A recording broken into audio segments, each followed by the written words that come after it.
कुछ आवरण नहीं रहता है, जहां पे कुछ आवरण नहीं रहता है तो उसको हम क्या बोलेंगे, बीजांड द्वार। और जहां आवरण है तो उसको हम क्या बोलेंगे, अध्यावरण।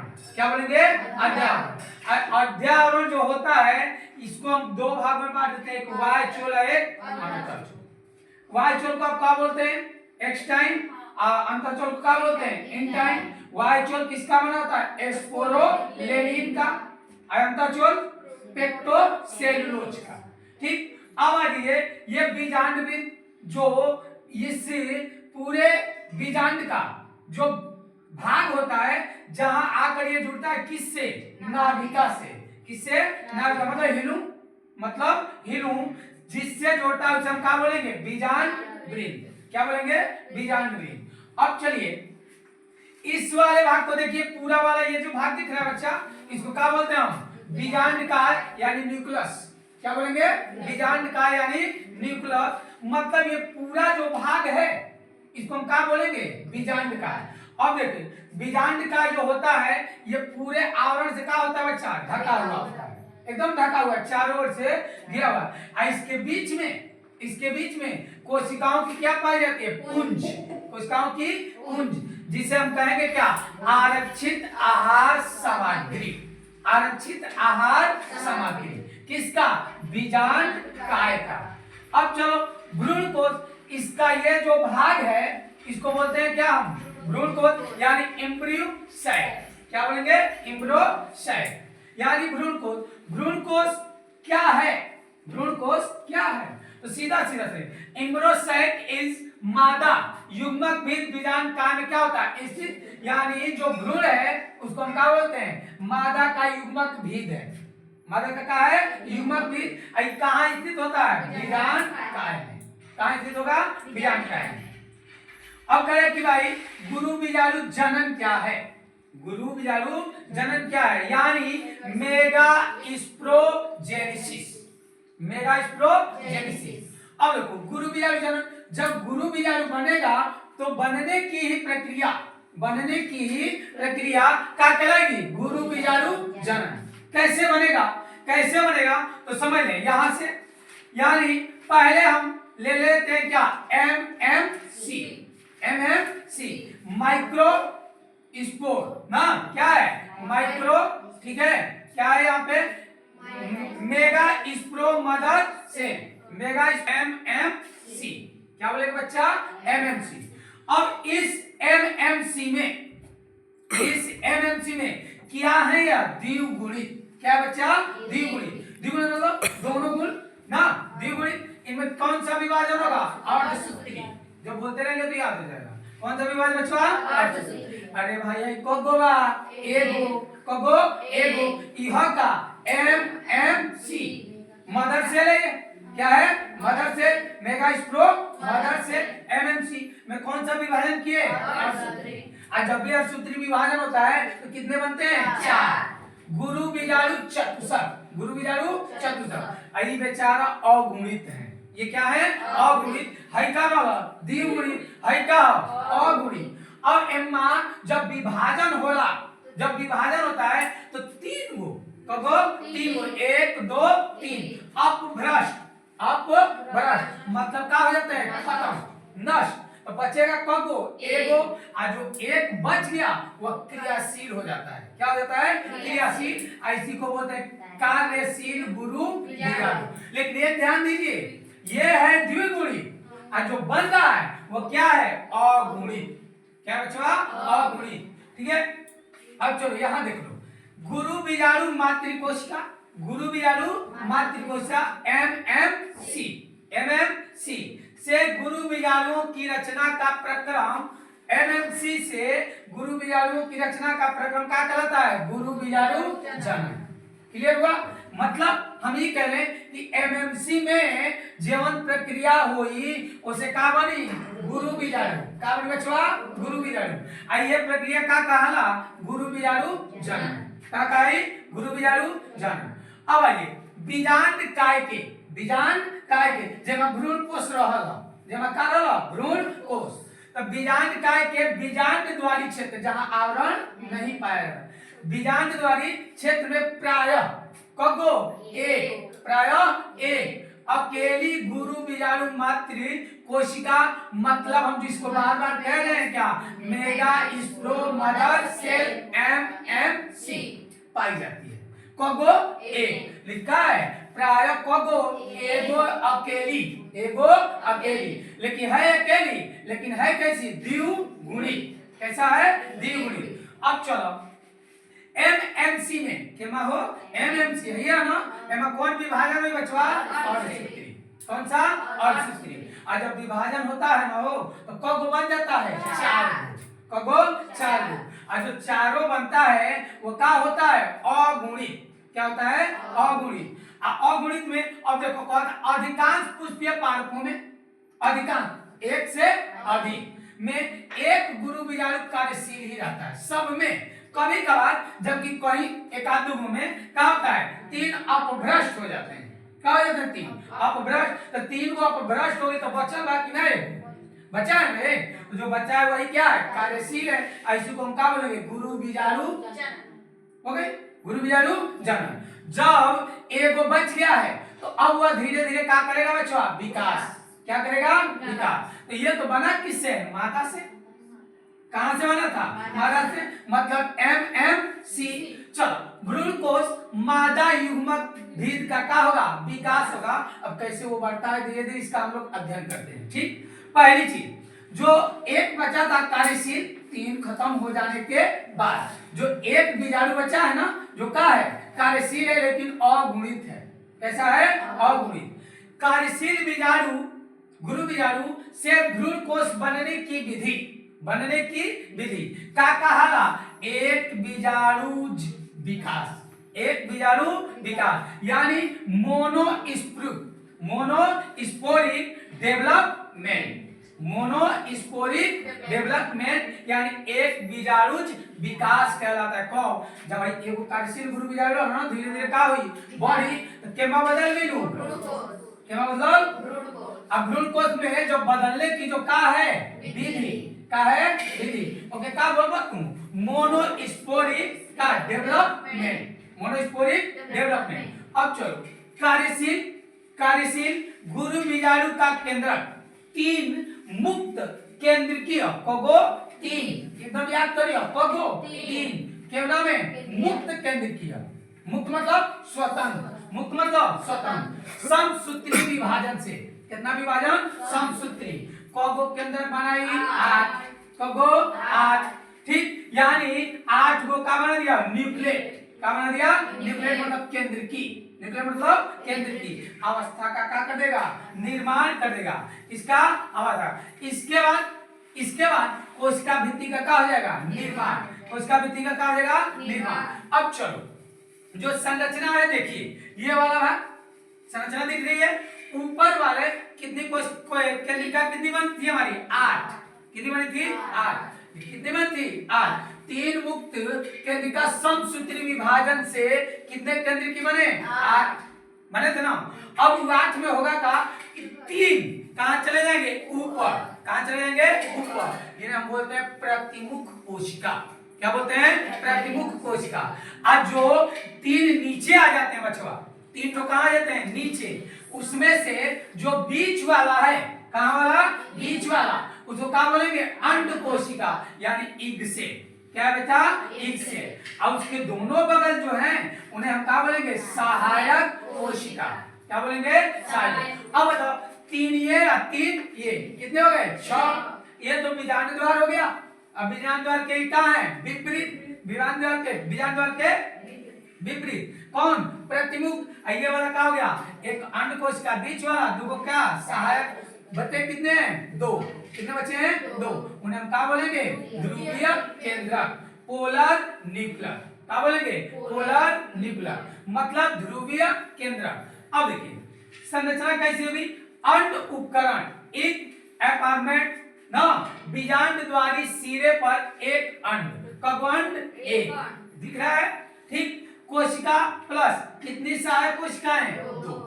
कितनी सहायक कोशिकाएं, 2। आप देख लो चित्र में हो, कगोबा कोशिका जो बीच में बा, ओके, का नाम देल बन, अंड कोशिका। का नाम देल बन जा, अंड कोशिका। आ दोनों अगल बगल लेफ्ट हैंड और राइट हैंड, उनमें क्या है? सहायक कोशिका। तो कगो सहायक कोशिका भी है, कगो अन्य कोशिका है एक। अच्छा, प्रतिव्यासान, प्रतिव्यासान यानी प्रतिमुख कोशिका, यानी प्रतिमुख कोशिका। कगो 1 2 3, 1 2 3। अच्छा, ये होला कहाँ? निभागीय सिरे पर, निभागीय बिना आवरण का, बिना आवरण का, जहां कोई भाग नहीं है उसको क्या बोलेंगे? निभाग। यानी वहां क्या बोलेंगे आप? प्रतिमुख। क्या बोलेंगे? प्रतिमुख। अब आगे केंद्रीय कोशिका। कौन सा? केंद्रीय कोशिका। बड़ी जिसमें उसे हम क्या बोलेंगे? ध्रुवीय। कगो कगो दो दो को क्या हुई? सेंट्रल से, अरे बीच में, सेंट्रल मतलब बीच में, पोलर मतलब बीच में, ध्रुवीय, पोलर मतलब ध्रुवीय, सेंट्रल मतलब केंद्रीय। ठीक है, केंद्रीय कोशिका कितनी संख्या है? 2। अब आइए यहाँ पे देखिए, कह रहे हैं एक परिपक्व, अब परिपक्व हो गया, भ्रूण हो गया, विकसित हो गया। एक परिपक्व भ्रूण कोश में कगो केंद्रक 8, कगो 8, कितनी कोशिकाएं? 7। केंद्रक 8, कोशिकाएं 7। ठीक है, पाए जाते हैं, पाए जाना। देखें इसका कैसा है, तो संरचना इसका इस प्रकार है कि बीजांड द्वार पर, हयाला बीजांड द्वार पर, कहां? बीजांड द्वार पर कितनी कोशिकाएं? एक अंड, एक अंड, आ दुगो सहायक, दुगो सहायक। आ जेवन प्रतिमुख कोशिका होले उन निभागीय सिरे से कहां है? ऊपर। निभागीय सिरे से कहां है? ऊपर। कितनी कोशिकाएं हैं? ये 3। ठीक है, और दुगो जोन बच जाती है उसको क्या बोलेंगे हम? सेंट्रल से, जिन्हें हम ये कहते हैं क्या? ध्रुवीय केंद्र, ध्रुवीय केंद्र। कब? जब ये भ्रूण का विकास होगा तब इतनी केंद्रक बनेगी। अब आइए कह रहे कि भाई आगे चलते हैं, अब पढ़ेंगे हम लोग का परागण। क्या पढ़ेंगे? परागण। परागण क्या है? परागण क्या है? परागण किसे कहते हैं? परागण का मतलब होता है, एक मान लो बच्चा परागकोश है, ये क्या है? परागकोश।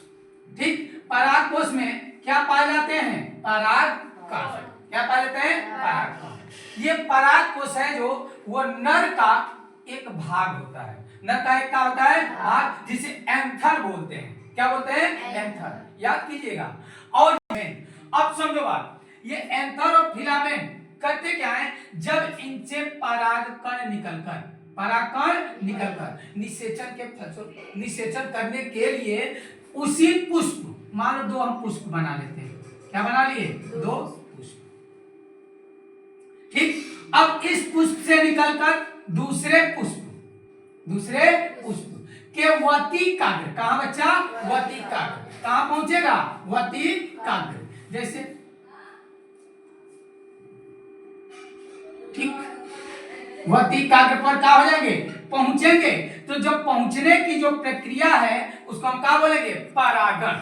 क्या बोलेंगे? परागण। अगर फिर ध्यान से समझो इस बात को, तो कोई परागकोश का परागकण, कोई परागकोश का परागकण, यानी परागकोश नर का भाग, उसमें परागकण बना।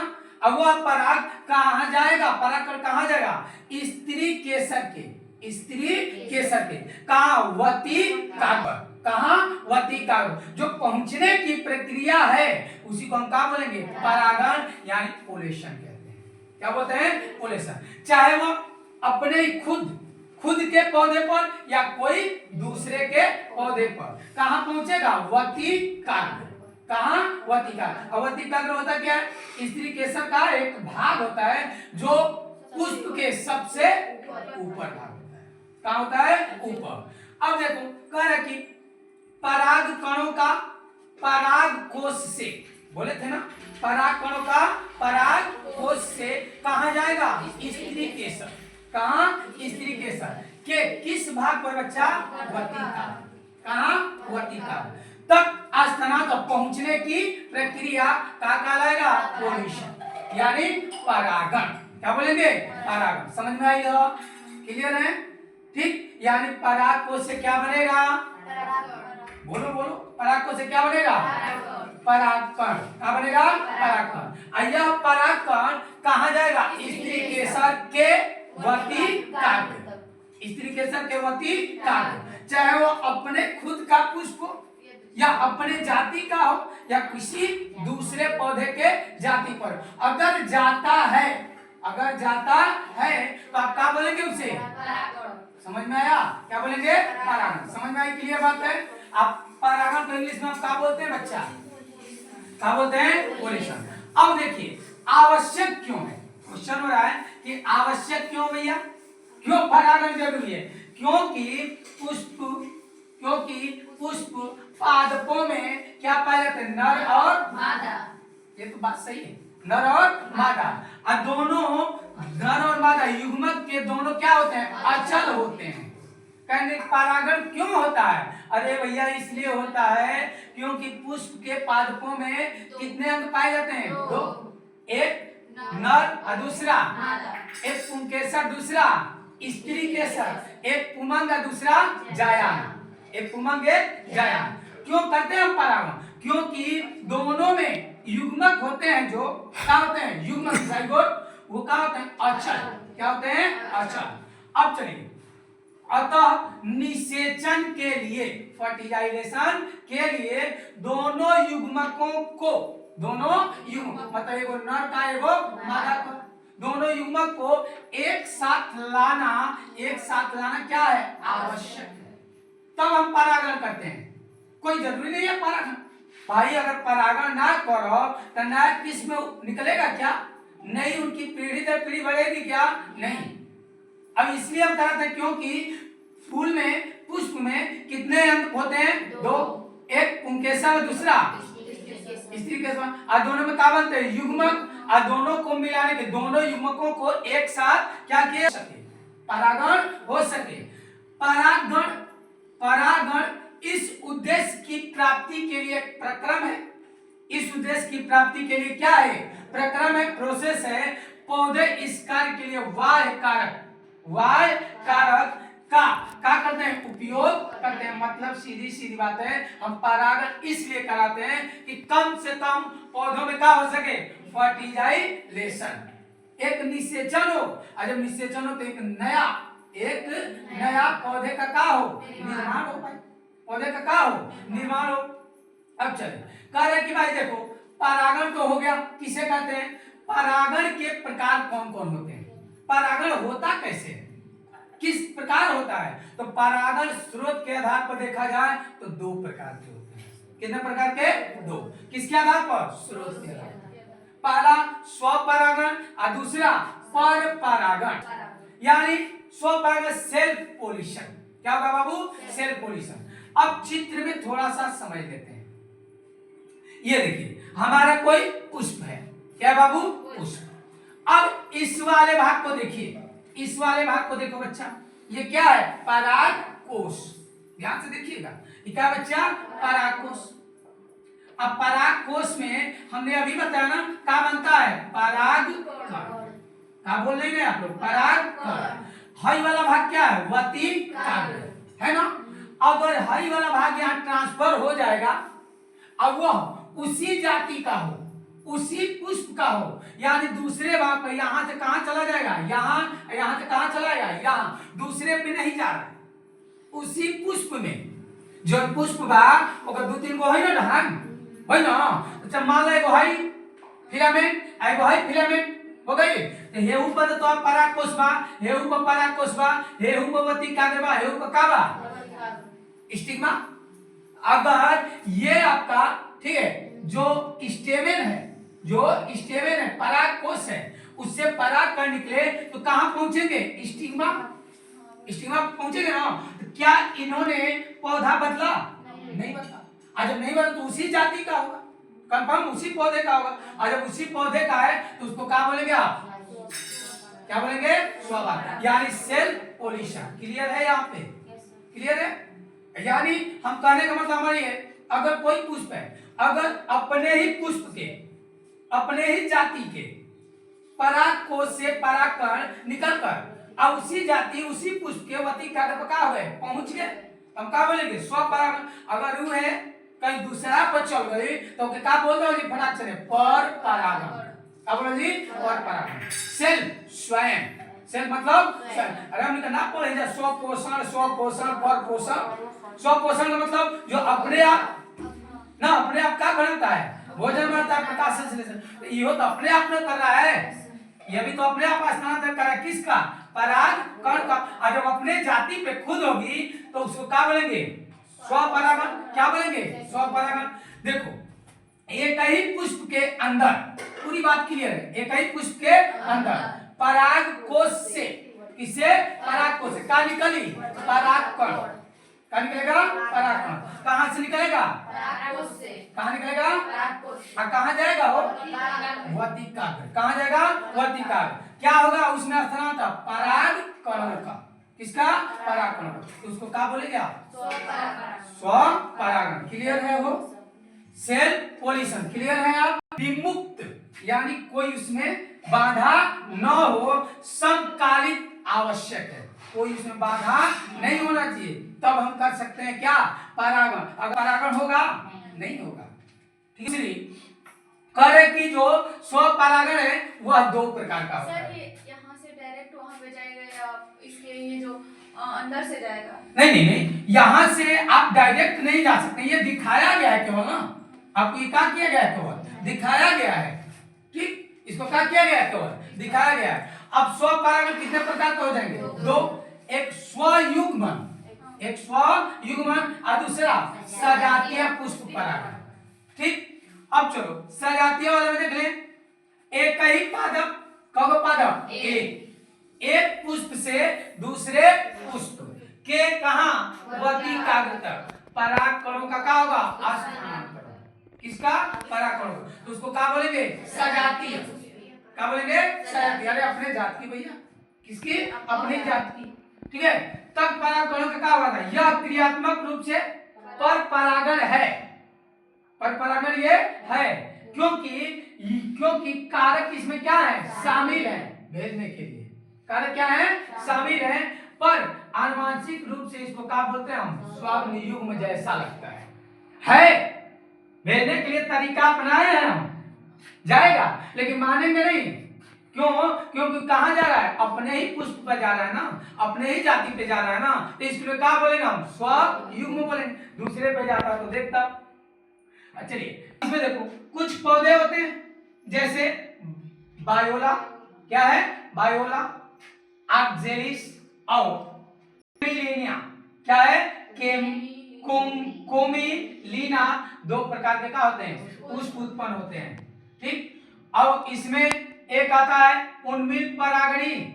क्या होता है, उन्मिल मतलब सामान्य पुष्पों की तरह जिसके परागकोश वर्तिकाग्र अनावृत, कहां, अनावृत, आवृत भी नहीं, अनावृत, जिसमें बीज नहीं लगता है। अनुर्मल्य में देखिएगा ये पुष्प कभी भी अनावृत नहीं होते, मतलब क्या होंगे, आवृत, क्या होंगे, आवृत, कभी नहीं खिलते, ये कभी खिलते नहीं है, ठीक है। अनावृत कभी खिलेगा क्या, फूल लेंगे क्या उसमें, बहुत से चीजें फूले हैं। परागकण और वर्तिकाग्र एक दूसरे से बहुत पास होते हैं। परागकण वर्तिकाग्र है उसमें बता दे रहे हैं हम आपको, उसका बोलते हैं जो लगाते हो गालवेरा पे, बस फूल देखे हो क्या उसमें, नहीं देखे हो ना, तब उसमें नहीं है। अग्र के संपर्क में आकर क्या बन जाता है, परागण करता है। क्या करता है, परागण। परिणाम देखिए, ये पुष्प सजे का होंगे और परागणकर्ता की अनुपस्थिति में भी निश्चित रूप से बीज क्या कर देते हैं, पैदा कर देते हैं, ठीक है। और शेष ये जो पर परागण है, क्रॉस पोलिशन, अगले दिन हम लोग क्या करेंगे, पढ़ेंगे, ठीक है। बस आज